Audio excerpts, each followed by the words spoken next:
Currency की problem होती थी, करंट अकाउंट की प्रॉब्लम होती थी, वो कैसे एक तरह से खत्म होगा। तो ये सारी चीजों में आज जो विशाखापट्टनम की जो ये रैली आप देख रहे हैं और ये रोड शो देख रहे हैं, वो देश को आज उम्मीदों से भर देने वाला है। पॉलिटिक्स की बात अलग, अगर डेवलपमेंट की बात आप करें तो इस साल में ये सबसे बड़ा क्रांतिकारी डेवलपमेंट प्रोजेक्ट आज की तारीख में बनने जा रहा है। इस प्रोजेक्ट में जो संभावनाएं बड़ी है, आज जो एग्रीमेंट एनटीपीसी और दूसरे स्टेट की कंपनी और दूसरे कंपनी के होने जा रहा है, वो सिर्फ एम्प्लॉयमेंट को लेके ही नहीं, जो 60-70 हजार जो लोग वहां पे सीधे तौर से रोजगार पाएंगे, ये सबसे बड़ा है कि देश को एक ऊर्जा के क्षेत्र में एक क्रांति का एक मौका दिया है, एक अल्टरनेट दिया है, जिसमें जीरो कार्बन इमिशन का, जिसमें जीरो पॉल्यूशन की गारंटी है। और यह क्रांति अगर कामयाब होती है तो आप कह सकते हैं कि भारत दुनिया के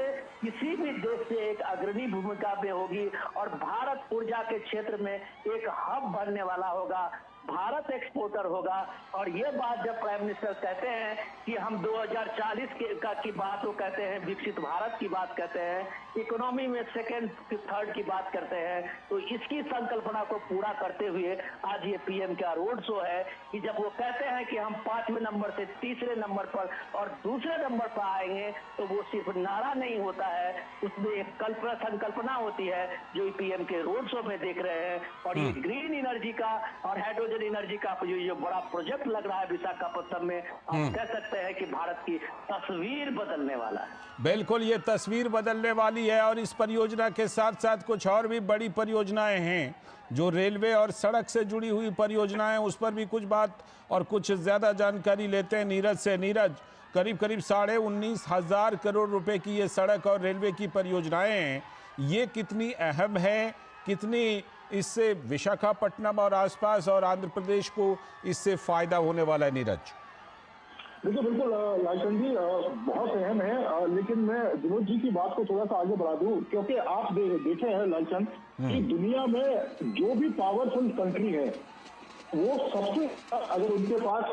जो कह सकते हैं कि हम ईंधन या एनर्जी है, उसका सबसे महत्वपूर्ण रोल होता है। और आप हम अपने ईंधन के लिए तमाम दुनिया के देशों पर निर्भर हैं, और जिस तरह की कोशिशें प्रधानमंत्री ने की है कि हम धीरे धीरे अपने निर्यात को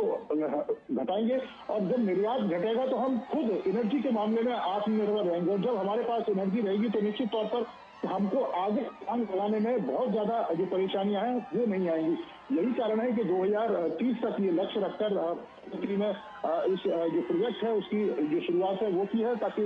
500 गीगावाट के उस लक्ष्य को हम प्राप्त कर सकें। दूसरी सबसे बड़ी बात है, आप देखें कि इस तमाम परियोजनाओं में एक महत्वपूर्ण परियोजना लाल जी ये भी है कि यहाँ पर जो तिरुपति जिला है, तिरुपति जिले में इंडस्ट्रियल स्मार्ट सिटी है, उसका भी जो शुरुआत है वो प्रधानमंत्री करने जा रहे हैं। और ये एक हिस्सा है बेंगलुरु और चेन्नई जो कॉरिडोर है, इंडस्ट्रियल कॉरिडोर है, उसका एक हिस्सा है। और जब ये हिस्सा मूर्त रूप में आएगा तो निश्चित तौर पर आंध्र प्रदेश के लोगों को उसका लाभ भी मिलेगा कि किस तरीके से जो उद्योग नगरी से जुड़े जो लोग हैं उनको बुनियादी सुविधाएं एक जगह मिलेंगी, तमाम तरह के नियम कानूनों से उन्हें मुक्ति मिलेगी, और तेजी के साथ भारत के विकास में वो अपना जो योगदान है वो दे सकते हैं। इसके साथ साथ ही एक बड़ा और महत्वपूर्ण प्रोजेक्ट है कि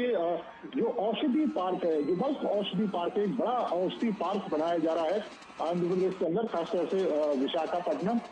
से थोड़ी सी दूर पर वो मौजूद है। और उसकी खासियत लाल जी ये रहेगी कि आप देखें कि आने वाले समय में हमारे देश के जो लोग हैं, गरीब लोग हैं, उनको किफायती जो दवा है वो मिल सके,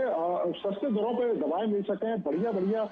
जो इनोवेशन है वो हो सके। और इसके अलावा क्योंकि साउथ सबको पता है कि मेडिकल के क्षेत्र में साउथ का एक बड़ा नाम है, और यहाँ पर अगर औद्योगिक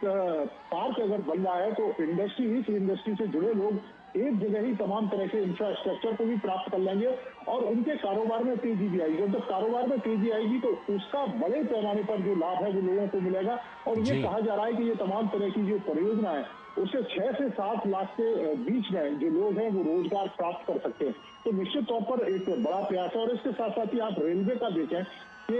जो दक्षिण तटीय रेलवे जो जोन है उसकी शुरुआत हो रही है। मुख्यालय, उसकी आधारशिला प्रधानमंत्री रखेंगे। और रेल कनेक्टिविटी को किस तरीके से बेहतर किया जाए, रेल कनेक्टिविटी को किस तरीके से देश के एक हिस्से से दूसरे हिस्से तक जोड़ा जाए, और सिर्फ रेल कनेक्टिविटी नहीं, उसके साथ उसकी स्पीड को भी, कि उसकी स्पीड को किस तरीके से बढ़ाकर हम दूरियों को कम कर सकते हैं, अपने समय को बचा सकते हैं। तो इस दिशा में भी ये एक बड़ा कदम है। प्रधानमंत्री जब 2 लाख से ज्यादा करोड़ की परियोजनाओं की शुरुआत करने जा रहे हैं। लाल जी, बिल्कुल, ये अपने आप में बहुत ही महत्वपूर्ण है। और जो कुछ मैसेज की बात हम कर रहे थे विनोद जी,